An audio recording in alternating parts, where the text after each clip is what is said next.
Of the wind news since we were last on the air at 5:30. One of the largest electricity providers in the state says they're likely going to shut off power later this week due to fire danger.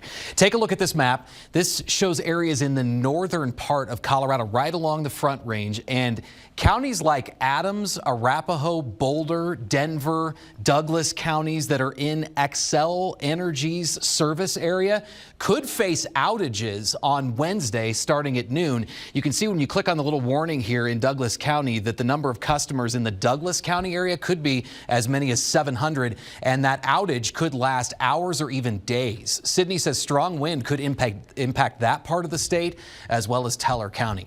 Tonight I reached out to Core Electric Cooperative, which services Woodland Park and Teller County. A spokesperson says they are closely watching the forecast, but they're not planning to conduct shutoffs for safety at this point. I also have a call in to Black Hills Energy, which provides electricity to other parts of Teller County. I'll let you know when I hear back from them.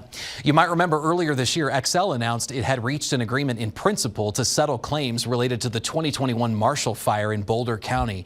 Over 1,000 homes were destroyed. According to the Boulder County Sheriff's Office, one of two fires was likely started by an Xcel power line. Xcel maintains its equipment was not involved.